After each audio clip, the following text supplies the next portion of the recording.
So, greetings to everyone. And now, so before we listen to the Dharma talk, please set your motivation to the Bodhisattva motivation, the highest motivation, which is to attain enlightenment for the sake of all sentient beings. So, it is very clear that we want to help ourselves and we want to help other people. We all want to do that. But as long as we are in samsara, we are incapable mentally and physically to help as much as we can. Of course, we will be able to help a certain number of people to a certain amount of time, but not at all times to all the people. And to be able to be of benefit to all the sentient beings, it is important that we attain enlightenment or Buddhahood, complete enlightenment, which is known as Buddhahood. And so for that, we need to study, we need to put into practice what we have studied. And so therefore, this is the former part where we study. And in order to study, we have to read, we have to listen. And so today we will be reading the words of my perfect master by Tongkhor Rinpoche. And the subject, the topic that we are covering today would be the workings of karma, how the functions of the karma. This is what we are going to talk about today. Okay. So, like usual, if you have questions, you will. And I encourage you to ask questions at the end of the session. So I will begin today's class. So today's topic is the functions of the karma. So when we talk about the karma, the functions of the karma, there is the when we talk about karma and its effect, or usually we talk about cause and effect, right? Cause and effect. So the cause is nothing other than karma. So karma is a Sanskrit name for the cause. That is the cause we call karma, and then the effect or the consequence of the karma is what we experience. So I think I said a couple times before that we usually say, oh, it's my bad karma or good karma whenever we are experiencing something good or bad. But what you are experiencing is not the karma. It is the karmic effect. It is the karmic result, the consequence of the karma. So karma basically means nothing other than action. So the action is the cause, and that action actually leads to a reaction. So whether it's positive or negative action, whether it's a positive or negative karma, there would be a positive or negative effect. So today we will talk about different types of effects. So there are 4 types of effects. So that actually happens with both positive karma and negative karma. We're just talking about today. We are covering negative karma. It's the same with positive karma too. So the 4 different kind of karmic effects are known as the fully ripened form karma, or the fully ripened effect. The effect that is similar to the cause, the conditioning effect, and the proliferating effects. So we are on page number 112. If you are looking at the book, we are on page number 112. Oh yeah. So so even though there are different, there are more than 4 divisions or 4 types of negative actions. So today we are going to focus on 4 of them: the fully ripened effect, effect similar to the cause, and the conditioning effect, and the proliferating effect. This is what we are going to focus on. Even though there are more. There are more types of karmic effect than that. We are going to focus on these 4 mainly. So today, the first of which is the fully ripened effect. So I will explain what it means basically, okay? So usually people ask when we do when we make a negative when we commit a negative negative karma, negative action, or a positive action, are we doomed, or are we destined to experience the effect of that positive or negative karma? For example, if I do something bad, am I 100% sure, definitely sure, that I will have to experience it, or not definitely sure whether I have to experience the positive or negative result? So in general, just because you have done, okay, so I'm going very specific here, okay? Normally when we talk about the Dharma talk, we say, if you do good thing will come. If you do bad thing will come. Very, very simple, simplified version, right? Now I'm going to go a little bit deeper. So if I, to be precise with the technicality of the functioning of a karma, just because you do something good doesn't mean you will necessarily benefit or experience the good result. And just because you do something bad doesn't necessarily mean you will have the full experience or the full ripened effect of that negative karma. So what happens is, in order for whatever good action or the positive action or negative action you have committed, for that to have a full effect, or for you to experience fully whatever positive or negative deeds you have committed, the effect, the karma has actually the karma has to have has to be ripened first. So if the karma, the action that you have committed, is not ripened, then the effect will not also not be complete. So in order for a karmic effect, a karmic result to become a fully effective, or for that to become a fully ripened effect, or a fully ripened consequence, there has to be three things, three compositional factors are there. The first thing is the intention.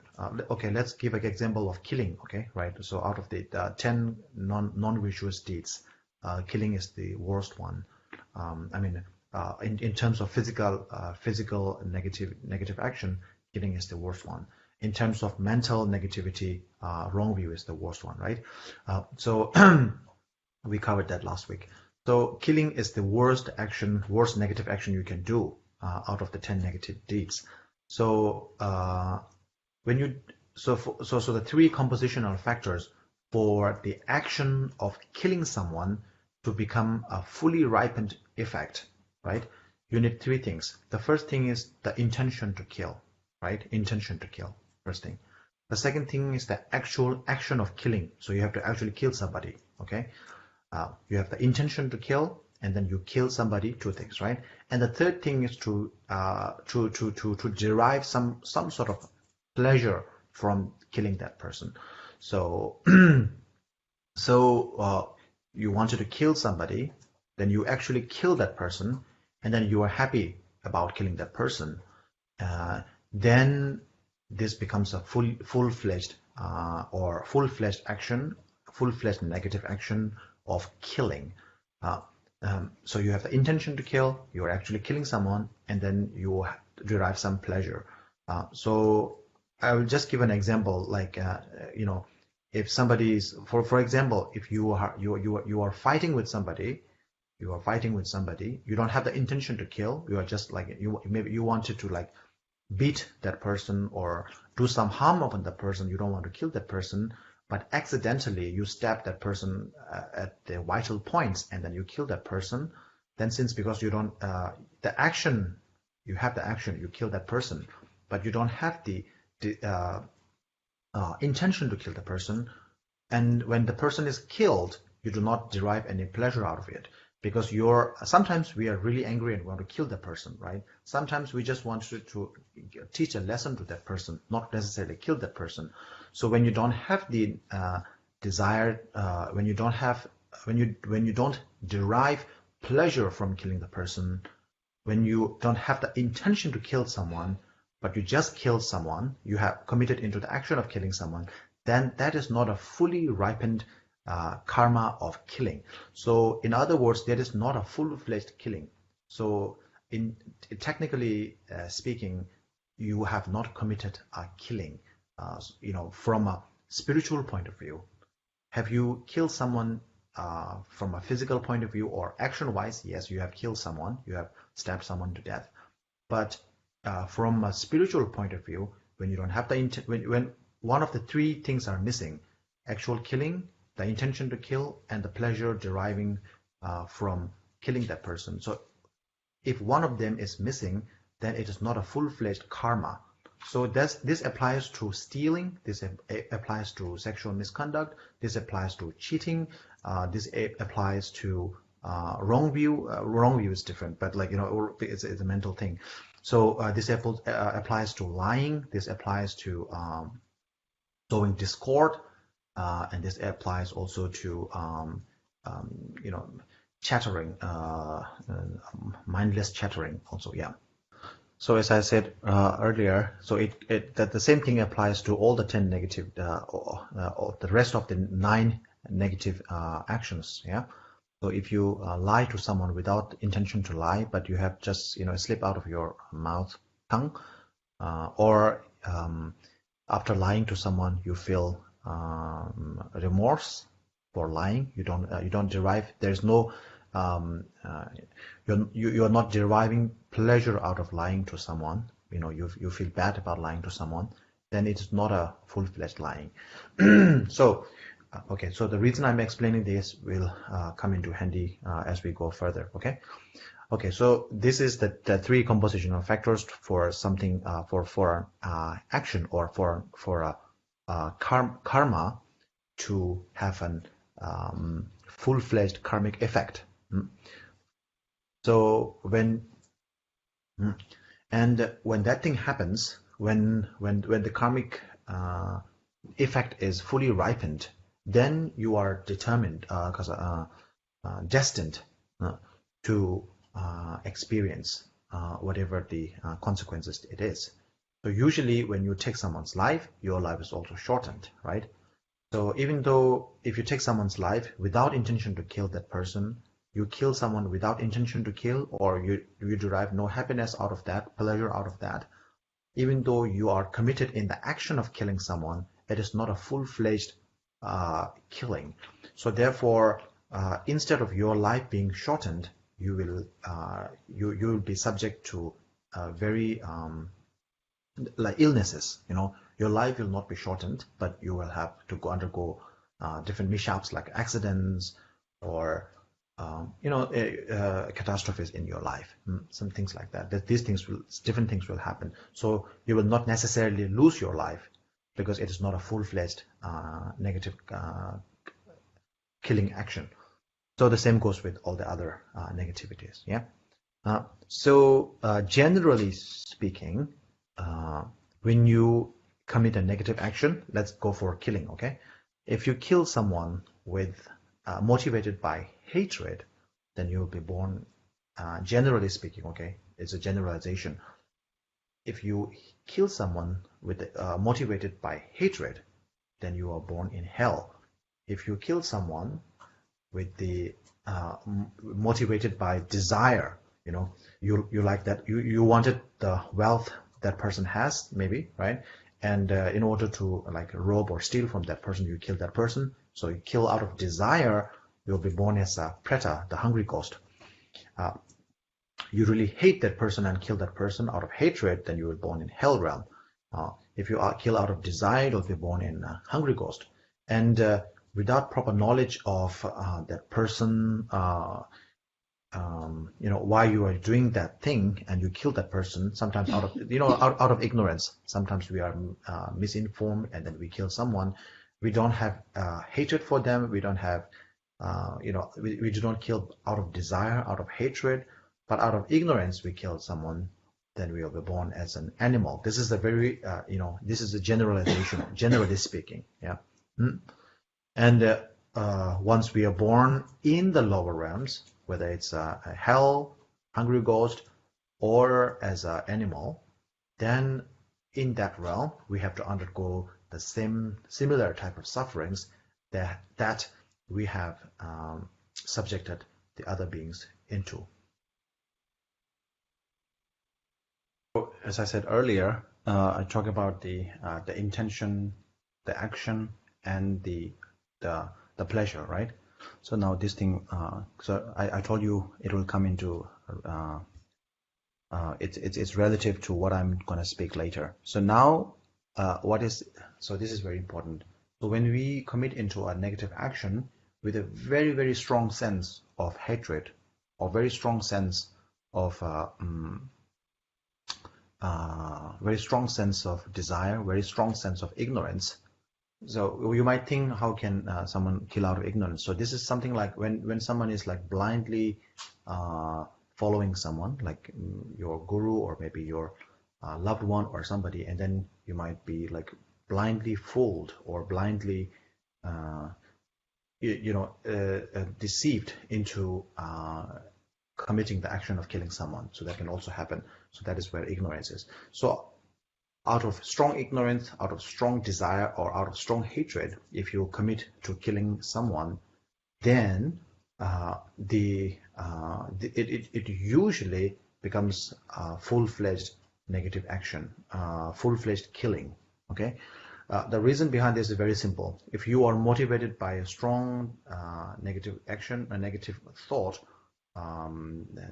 of the three poisons: hatred, anger, hatred, desire, or ignorance, then. And when you actually, you have the motivation there, and then you will commit into the action of, engage into the action of killing or stealing, whatever negative action it is. And because you are very highly motivated by those negative emotion, at the completion of that negative deed, you will always feel good, feel happy that you are able to do so. When you get rid of someone, when you kill someone, when you steal from someone, or when you lie to someone, you feel good because you have achieved something, because the driving force is very strong. So usually you will feel good about it. So in those cases, usually whenever the the driving force, negative force, the afflictive emotion, negative the poisons, one of the three poisons, are at their strongest as a driving force, then usually the action becomes full-fledged karma. And so therefore, what I'm trying to summarize is that whenever you engage in a negative action out of those very strong emotion, attachment, ignorance, or hatred, then usually it becomes a negative. It is full-fledged karma. It will certainly bring into fruition a fully ripening effect, a fully ripened result, a fully ripened consequence, right? So if you engage in any of the negative actions, the 10 negative actions, out of a very strong negative emotion, then most certainly you will experience the result, the consequences. We talk about now we'll talk about the effects of the. Now we talk about the fully ripened effect, right? So when we have when the karmic the action, when the action was performed full-fledgedly, like with the right motivation. Okay, so when I say right motivation, I don't mean right as in good. I mean as in necessary, right? The right motivation, the right action, and the right joyfulness. So if you are killing someone, the right motivation is the intention to kill, and the action is the right action is the act of killing, and then the joyfulness is the pleasure deriving from killing someone. Okay, so when you have these three, the three compositional factors all there, then you are destined to experience the karmic effects. Okay, so when it comes to karmic effects, there are two kinds. So what you usually call, there are actually many kinds, but we are going to summarize into like two. So the karmic effect is what we call the karmic effect that is similar to the cause. In short, as I explained earlier, if you kill someone, you are shortening that person's life. So therefore, your life will also be shortened, right? So that is similar. You kill someone, your life is short. You shorten someone's life, so your life will also be shortened. So the effect being similar to the cause. So this is what's going to happen. So in that case, there are two kinds: effects that is similar to the cause in experience, and effects that is similar to the cause in action. Now we are going to go into detail about that. Yeah. Now the two, right? Effect similar to the cause in experience, effects similar to the cause in action too. So the second one, the first one, effect similar to the cause in experience. We already explained that. So normally when we talk about karmic experiences or bad karma, good karma, we're usually talking about the karmic effects that is similar to the cause in experience. Okay. So because we, as I said earlier, because we steal someone's wealth, because we steal someone's property, because we steal someone's property, we also lose our properties. Okay, because we shorten someone's life, we also our lives are also shortened. Yeah, that is the karmic result or karmic effect similar to the cause in experience. Because you made someone else experience short life, you are also experiencing short life. Okay. Now, usually whenever we talk about karmic effect, we talk about this thing. But there's something more sinister than karmic effect that is similar to the cause in experience, which is the karmic effect similar to the cause in action. So what is that? So because we kill someone, because we take someone's life, it actually leaves an imprint. It leaves a residue, right? When we eat something in our bowl and we don't clean it, there will be some residue there, right? Some smell, something, some dirt will be there, like a residue. So the residue will be there, will be imprinted on your mental continuum, and it will carry on to tomorrow, to next year, to 10 years, and to your next life, until you clean that bowl, until you purify that. So what will that happen? Why I am saying it? This is more sinister than the karmic effect similar to the cause and experience, is because that is what we usually call tendency, right? Because we kill someone, because we take someone's life, we tend to enjoy taking someone's life in our future lives, in the future, because we cheated someone, because we stole from someone, and we are not caught, we didn't get caught, or we have some immediate benefit from that. We are inclined to steal more, to kill more, to lie more, like that. So this actually brings us into the vicious cycle. We keep doing that, and this, it goes, goes again and again like that. So it's a vicious cycle, because we kill someone, we have to experience short life, and we grow the tendency to kill someone, and then we kill someone because we cannot control our temptation to kill someone, and because we kill someone, we tend to experience the karmic effect similar to the cause in action. And then it keeps going on and on and on and on and never ending. And that's why it's called a samsara. So the main reason we are in samsara is because of the effect similar to the cause in action. Okay, so that's why all the teachers, all the lamas talk about whenever they give teaching, they say, law of causality, cause and action, cause and effect. Karma is so important. So that's the reason. So whatever you sow, you have to reap. And so not only in experiencing the pain that you have inflicted upon others, but also you will keep repeating the same negative action that you have inflicted upon others, and that it never ends. And then it's called a vicious cycle. So I'm going to explain the last two things and then open for Q&A, okay? Okay. So the thing is, so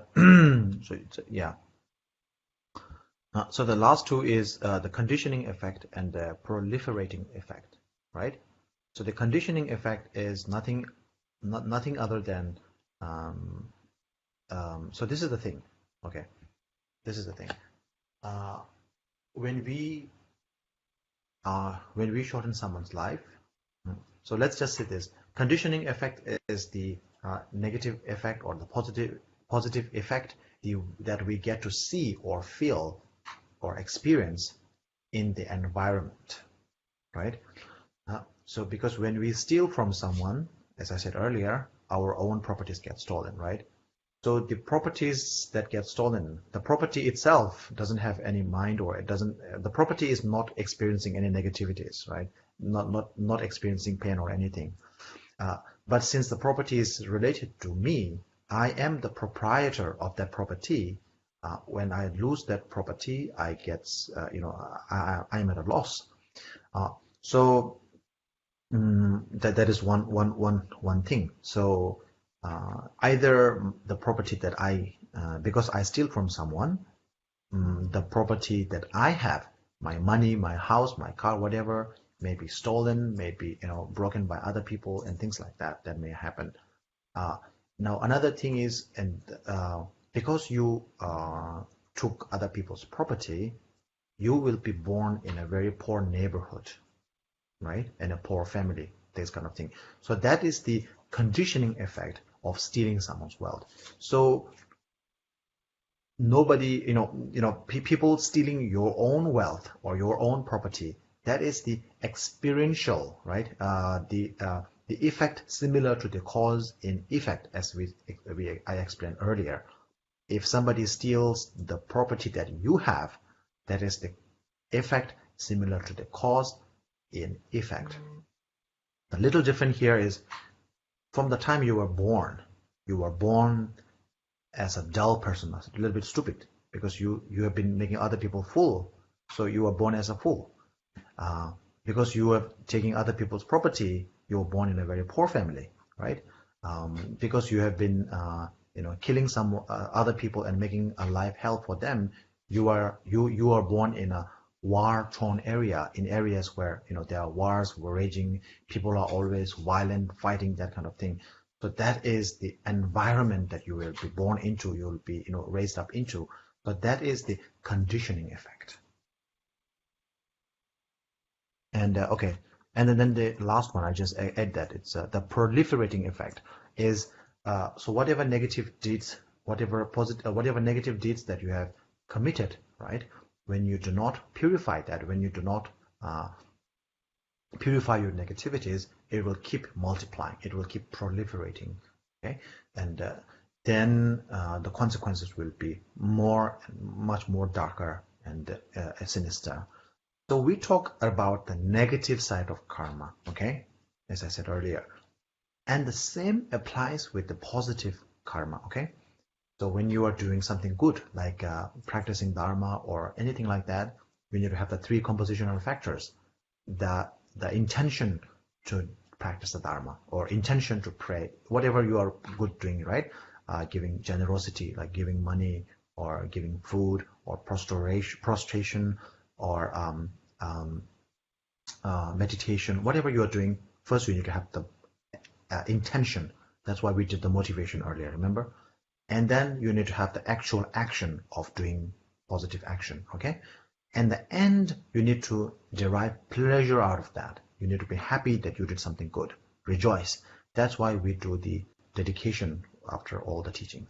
Yeah. So we talk about the negative side, but the same thing applies for the positive too. So if you don't have the three compositional factors, the intention, the action, and the rejoice at the end, then the any positive action will also be similar. You will not be able to reap the full benefit of your positive actions as well. Okay, so I'm open for Q&As. Tashidile Rumichala. We have a question from last week. I'll read that first. Prostrate to Rinpoche, how to differ from something not understanding, even doubt, with some Dharma, which is not so clear and an instant of wrong view. Thank you, Rinpoche. Okay, so her question is the difference between how to differentiate between a wrong view and a Dharma text which you do not understand. So very, very, very simple actually. Okay, I think wrong view. I said last week very clear. Don't get confused. Wrong view means utter disbelief, totally not believing in law of causality or karma. One point, and another point is utter disregard or not believing, no faith in the triple gem. So if you disregard the triple gem and if you disregard the law of causality, karma, if somebody tells you that, or if somebody is telling, if some books are telling you that, if some teacher is telling you that, then, and if you're holding that kind of view, that is a wrong view. If any book is telling, if any book it is leading you towards that direction, that book is talking about wrong view, okay? If you have doubt about Dharma books, that's nothing bad, there's nothing wrong. You always have doubt. You can always have doubt, and with doubt, you study more, you question more, and then you understand more. So doubt is not a bad thing. Actually, in the Nalanda tradition, doubt is always encouraged. You are always encouraged to ask questions, to have doubt and to ask questions regarding your doubts. Okay, so wrong view is basically utter disbelief in law of causality and the triple gem. Second question, please. Rinpoche, please explain more about cause and effect related to the war between the two countries, such as Russia and Ukraine today. With such a thing, cause and effect will not only be for one person, but for the entire nation, right? Thank you, Rinpoche. Yes. So certainly, so we talk about the conditioning effect, right? Out of the four effects, we talk about the ripening effect, the effect similar to the cause, the conditioning effect, and the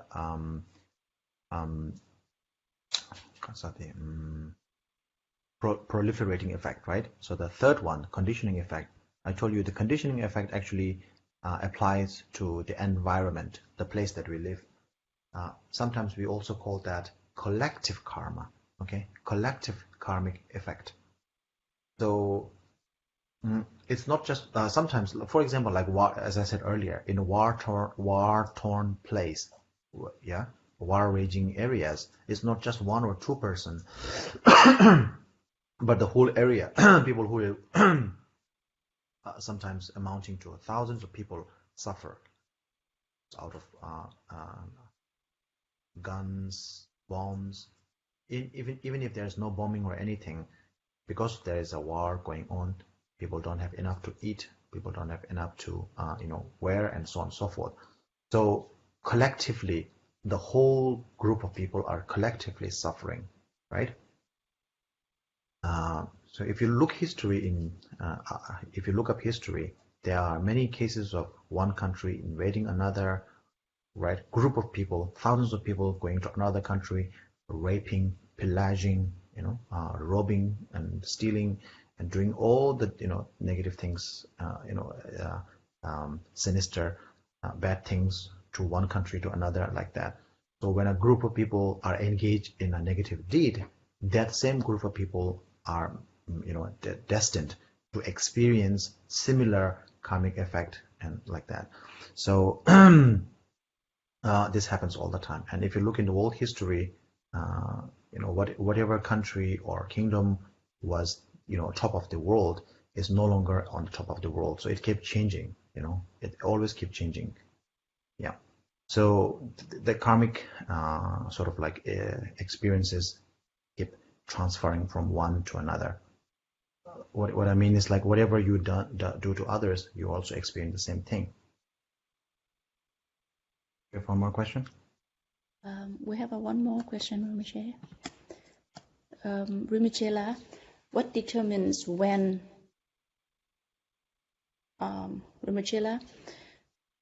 what determines when or the timing of a karmic effect should happen? Thank you, Rinpoche. That's a very good question. Very good question. So what happens usually is that three. I'm going for it. Numbers again, yes. So there are three different three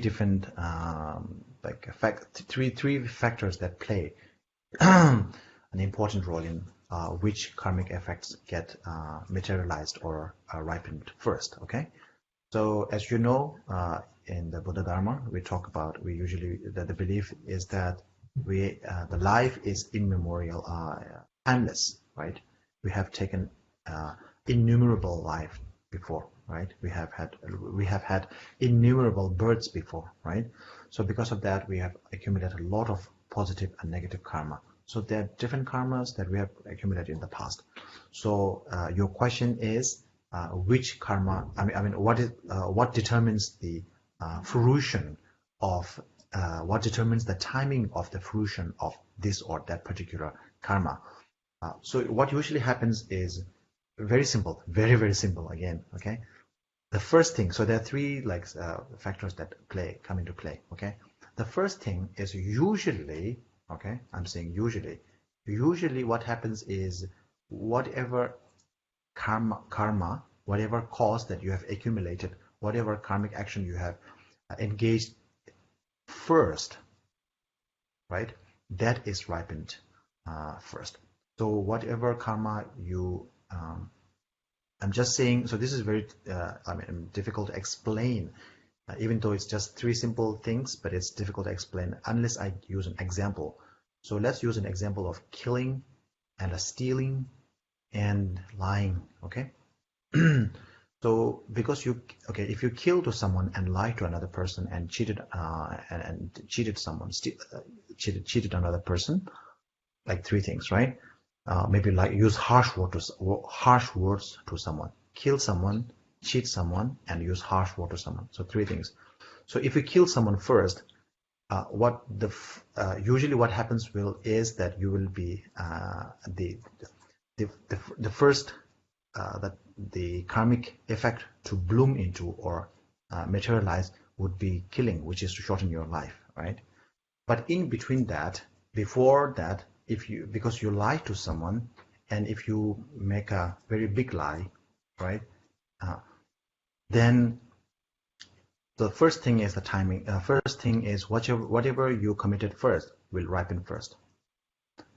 Okay. The second thing is if you did something very big, very grievous, very egregious lie. So if you make a very egregious lie, then that action, if it's more egregious, then that will take place first.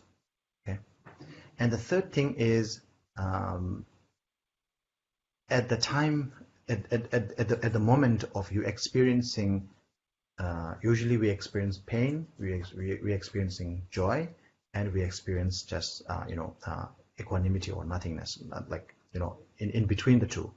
So when we are in between the two, if our negative karmas, because we have accumulated so many positive and negative karma in the past, if any of our especially the three compositional factor we explained earlier, which is the hatred, attachment, and ignorance.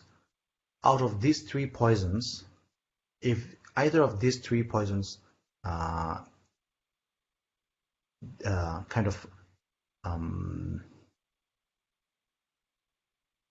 propels any of the negative karma that you have accumulated in the past within, then that particular karma will be activated. So there are three things, okay?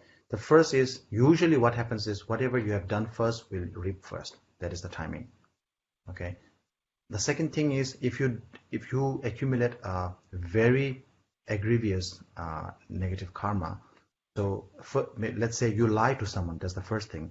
And the second thing is, usually because you lie to someone, that should ripen first. But if you kill someone, since killing someone is more heinous than lying to someone, you will have to experience the pain or the effect of the more heinous karma of them too. And then or something that supersedes all these two is whatever negative karma is activated by our three poisons at that particular moment, that actually rises first. So you have lied to someone, not so serious. You killed someone, very serious. And then let's say you steal from someone, right? So three actions, right? But if your three poisons, anger, hatred, attachment, and ignorance, if they propel any of the negative karmas within, even though it may not be as heinous as killing someone, if the negative, the three poisons, either of the three poisons propel one of the negative karma within us, then that negative karma will materialize or come into fruition the first. Like you lie to someone, that is a light negative karma, right? When you lie to someone, that is a light, very light, not very serious, not very heinous, not very severe karma, right? You lie to someone, then you kill someone, that's a very severe, very, very heinous crime, sin, right? So usually, because you lied first, someone will lie to you. You will be cheated, yeah? But because killing is more severe, more heinous, your life will be shortened. But between the two, before these two are able to materialize, if out of desire you steal from someone, yeah, or out of hatred you destroy someone's property, then instead of the first one which you committed, which is lying, or the second one which is more severe, which is killing, you will actually reap the negative consequences, the consequences of the third one, because that has been what we usually say the word insemination, like putting a seed, insemination. So it's actually been inseminated or propelled by the three poisons: attachment, hatred, and ignorance. So usually it's sequential, 1, 2, 3, 4 in an orderly manner, or it is the severity, which is more serious, which is more severe. But more important than these two is the three poisons, whether out of anger, whether out of hatred, or out of ignorance. If you do something, that karma will materialize first. All the questions for today, Rinpoche. Thank you so much. Now we'll go to the dedication.